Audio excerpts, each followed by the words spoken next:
Hey everyone, welcome back to my channel. I'm Rebel Anime World, and today we're diving into one of the most intense arcs in Attack on Titan history, Season 3, Part 1, where the real enemy is finally revealed. Let's get started. Quick heads up, this is Season 3, Part 1. If you haven't watched Seasons 1 and 2, I've got full breakdowns of both linked in the description. Go watch those first. This season builds directly on everything that came before, and you'll be completely lost without that context. Alright, moving on.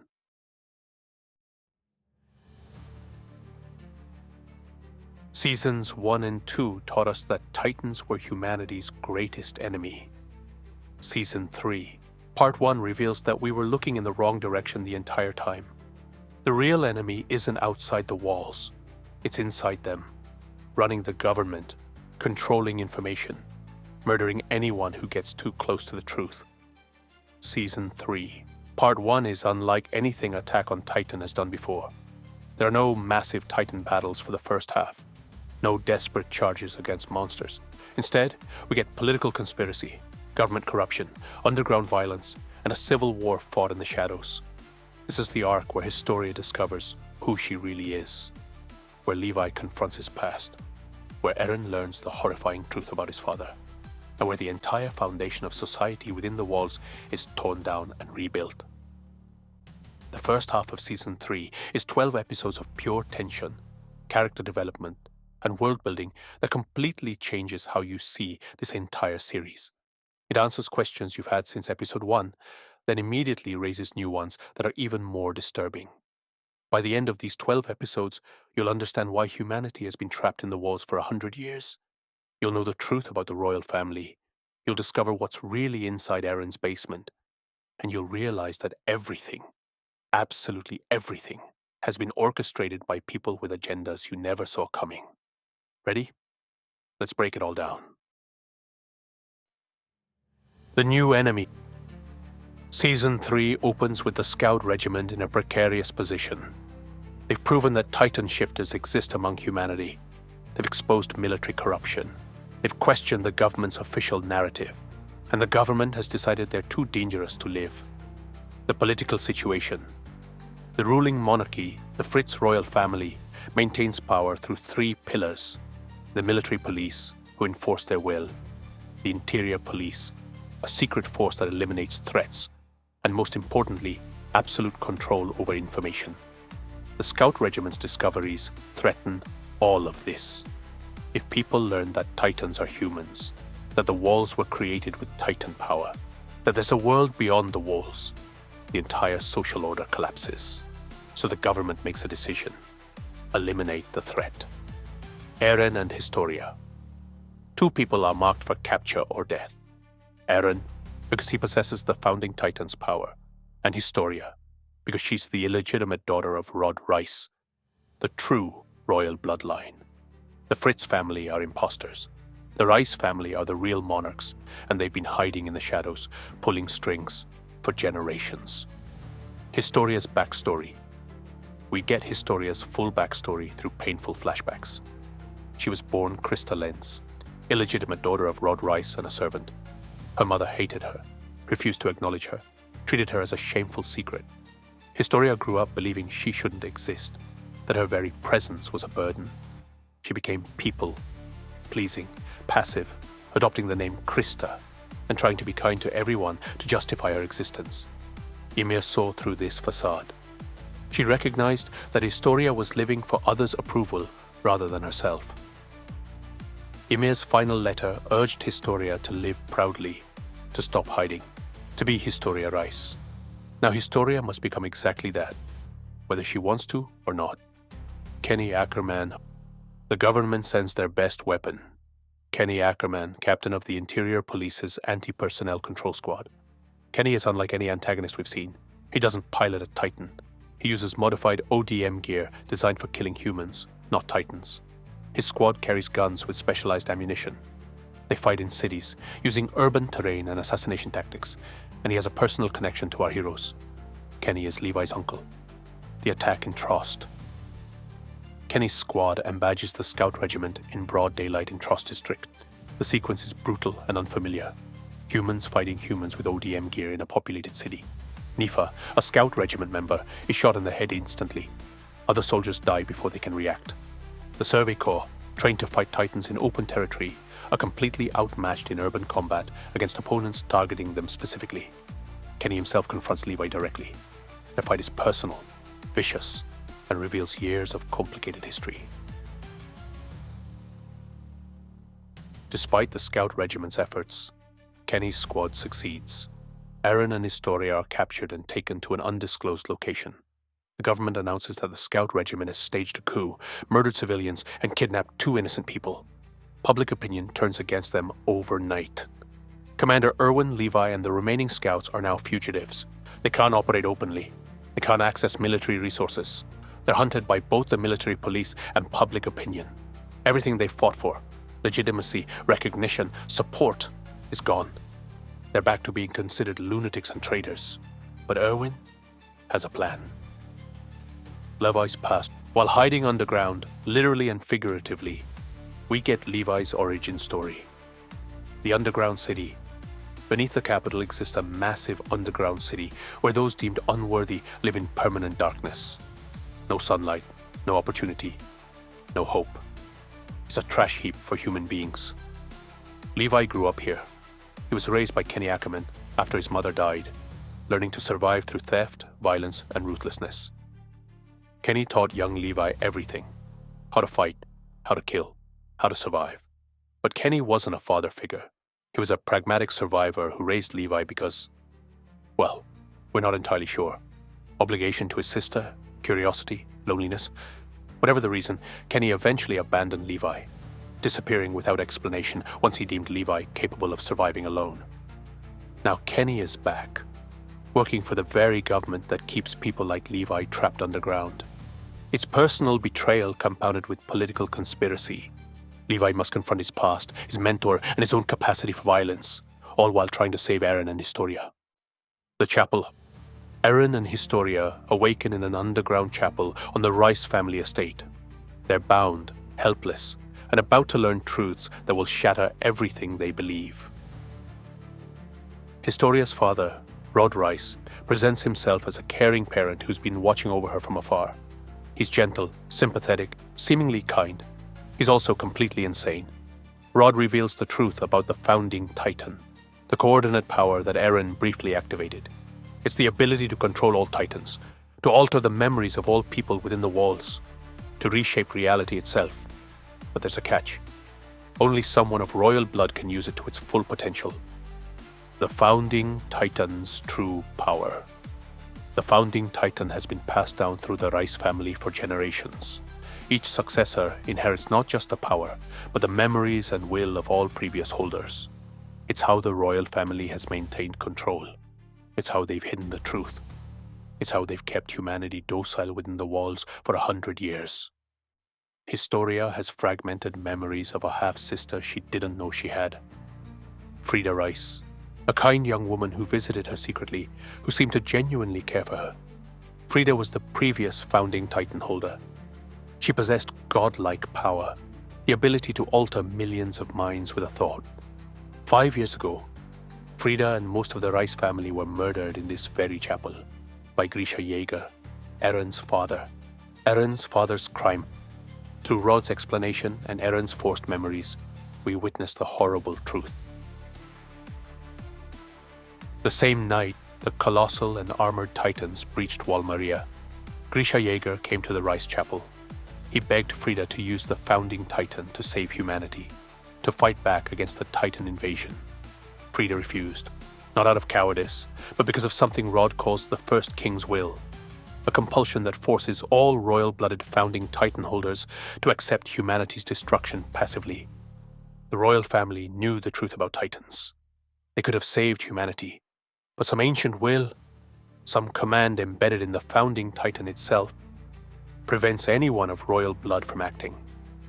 Grisha, desperate and enraged, transformed into his Titan form, the Attack Titan. He fought Frida, killed her, devoured her to steal the founding Titan's power. Then he systematically murdered the rest of the Rice family. Men, women, children. He slaughtered them all to prevent the founding Titan from passing to another royal-blooded person who'd be similarly paralyzed. Only Rod survived, hidden and helpless, forced to watch his entire family butchered. After committing this atrocity, Grisha found young Eren in the refugee camp. He took his son to the forest, injected him with Titan serum that allowed Eren to devour him, transferring both the attacked Titan and the stolen founding Titan to his son. Eren doesn't remember this clearly because the trauma was suppressed, but fragments have been surfacing. Memories of eating his father, of committing patricide, of inheriting these powers through murder. The weight of this revelation crushes Eren. His father murdered innocent children, stole godlike power, created the very cycle of violence that's consumed Eren's entire life.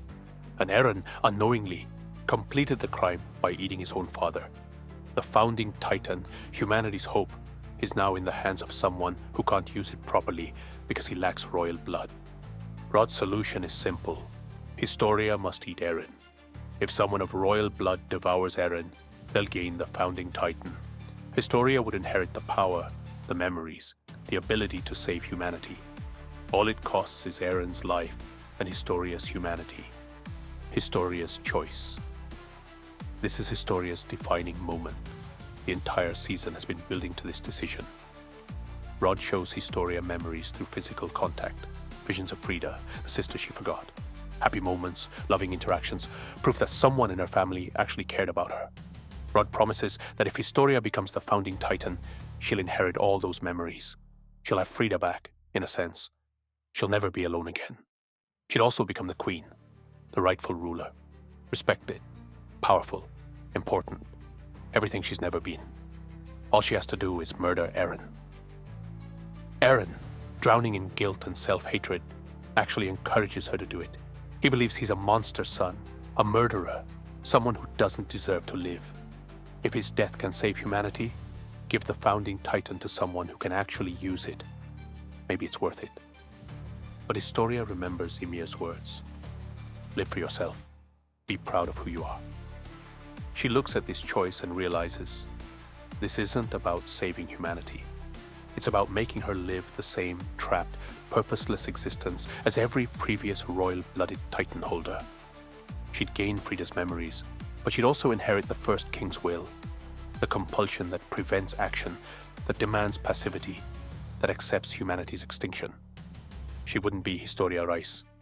She'd be another puppet. In one of the series' most triumphant moments, Historia refuses. She frees Eren. She rejects her father's plan. She chooses uncertainty and agency over guaranteed purpose and inherited will. Rod, desperate and insane, takes the Titan serum himself. What emerges isn't a normal Titan. It's the largest Titan ever seen outside the walls. Larger even than the colossal Titan. A mindless, burning monstrosity that begins crawling toward the most populated areas of the interior. While Eren and Historia dealt with Rod Rice, Commander Erwin was orchestrating a military coup. Erwin predicted that the government would move against the Scout Regiment. He's been preparing for this possibility for years, building relationships, gathering evidence, identifying allies. His plan is audacious. Use the chaos of Eren and Historia's kidnapping to expose government corruption, turn public opinion, and install a new government that will actually work toward humanity's survival. The head of all three military branches, Pixis, Garrison, Nile Dock, Military Police, and Erwin, Scouts, is Darius Zachary, the Premier. Zachary's old, jaded, and thoroughly disgusted with the current regime. He's been waiting for an opportunity to break the monarchy's stranglehold on power. Erwin gives him that opportunity. Through careful investigation, the Scout Regiment exposes multiple military police commanders taking bribes, murdering civilians, falsifying reports, and serving the monarchy rather than humanity. When this evidence becomes public, it turns the military police's own rank-and-file soldiers against their leadership. Many genuinely believe they're serving humanity. Learning they've been tools of corruption shocks them into questioning orders. Capturing the interior police. Levi's squad, along with other Scout Regiment members, systematically hunts down Kenny's anti-personnel control squad. These aren't clean victories. People die on both sides. The Scouts are fighting fellow humans, killing people who might genuinely believe they're protecting society. It's morally complex in ways Titan combat never was. Rod's Titan is a disaster of unprecedented scale. The abnormal. It's over 120 meters tall, twice the colossal Titan's height. Its body generates so much heat that it literally burns everything it touches. It can't even stand upright. It crawls on its stomach, dragging itself forward, destroying everything in its path. And it's heading straight for Orva District, the capital's most populated area, where the royal family and government reside. If it reaches the city, hundreds of thousands will die. The Scout Regiment devises a plan to kill it, but the final blow must be struck by Historia. Not because she's the only one who can, but because of what it symbolizes. Historia, the illegitimate daughter, the forgotten child, the person who was told she shouldn't exist, will save the capital by killing her father. She'll prove her worth not through royal blood or inherited power, but through choice and action. The battle. The plan is complex. Evacuate civilians, lure the Titan to a specific location, weaken it with explosive barrels, and create an opening for Historia to deliver the killing blow. Everything goes wrong, as it always does. The Titan is too massive, too hot, too destructive. Soldiers die trying to set up the explosives. Equipment fails. Panic spreads. But they adapt, adjust, and persist. Eren, still consumed by guilt, uses his Titan form to help transport explosive barrels. Levi and his squad create openings. The garrison uses every cannon they have.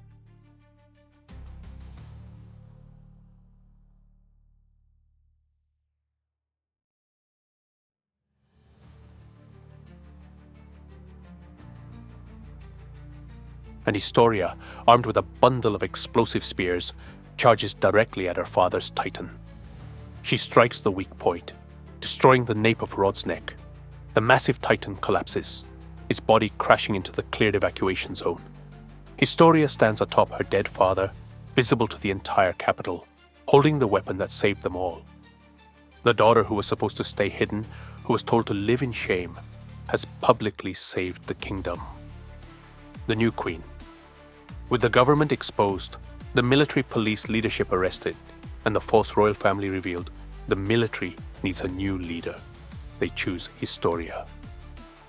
Historia Rice is crowned the rightful queen of the walls, not because she inherited Titan powers or manipulated memories, but because she proved herself through action. She's a reluctant queen. She never wanted power or recognition, but she accepts the responsibility because someone has to, and she refuses to run from difficult choices anymore. With Historia as queen, massive changes sweep through the government. The Scout Regiment is given priority funding and legal authority. Plans to retake Wal Maria are greenlit. Information suppression policies are reversed. The interior police are disbanded. Corrupt officials face justice. But most importantly, the basement mission can finally proceed. Levi vs. Kenny. During the chaos of Rod's Titan attack, Levi has one final confrontation with Kenny. Kenny is dying, mortally wounded during the battle. In his final moments, he reveals why he raised Levi, why he became a killer, and what he was really searching for all along. Kenny sought the founding Titan's power for himself. He thought if he became a Titan, gained godlike abilities, he'd finally transcend the meaningless violence of his life. But watching Historia refuse that power, watching Levi fight without needing to be special, Kenny realizes he was wrong. Power doesn't give life meaning. Purpose does. He gives Levi the Titan serum he stole, the same serum that could have made Kenny a god. He entrusts it to Levi, acknowledging that his nephew found something Kenny never could, a reason to fight beyond personal ambition. Kenny dies with something like peace, and Levi's left with both closure and new burdens. Season 3. Part 1 ends not with a massive battle, but with a quiet revelation. The mission. With Historia as queen, government support secured, and new questions demanding answers, the Scout Regiment prepares for their most important mission.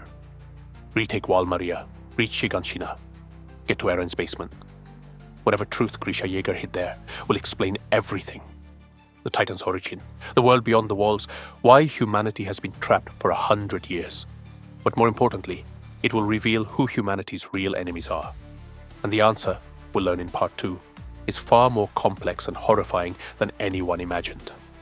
Season 3, Part 1 is Attack on Titan at its most politically complex and character-focused.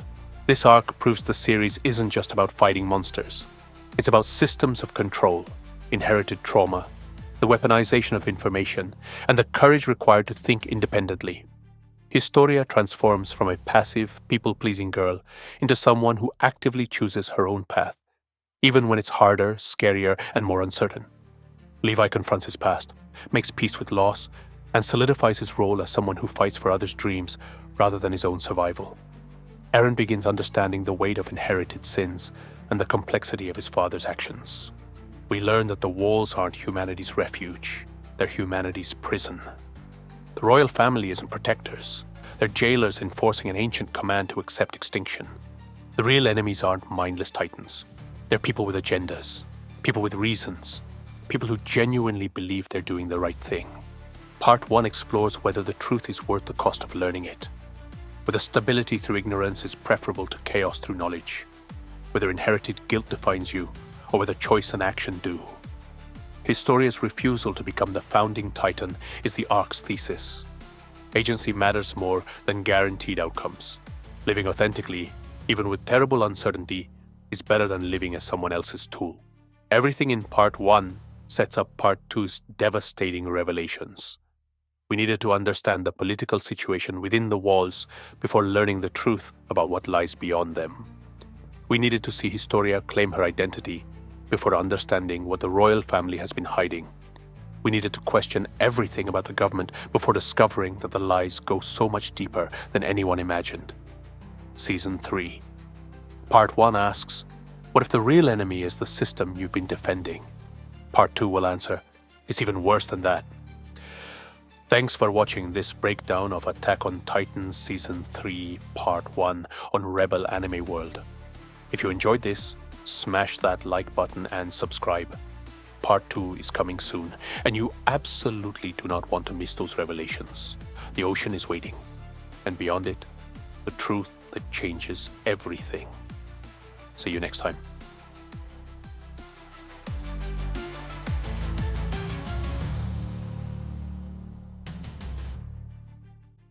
Still here? Good. Because Part 2 isn't just the next arc. It's the moment this entire series has been building towards since Episode 1. The basement opens, the truth emerges, and everything you thought you knew about this world was a carefully constructed lie. Humanity isn't extinct. The Titans have a purpose, and the people inside the walls, they're not victims. They're prisoners. And the sentence was passed down centuries ago for crimes they don't even remember committing. Part 2. Breakdown dropping soon on Rebel Anime World. Subscribe and hit that bell, because when the truth comes out, you're going to need someone to help you process it.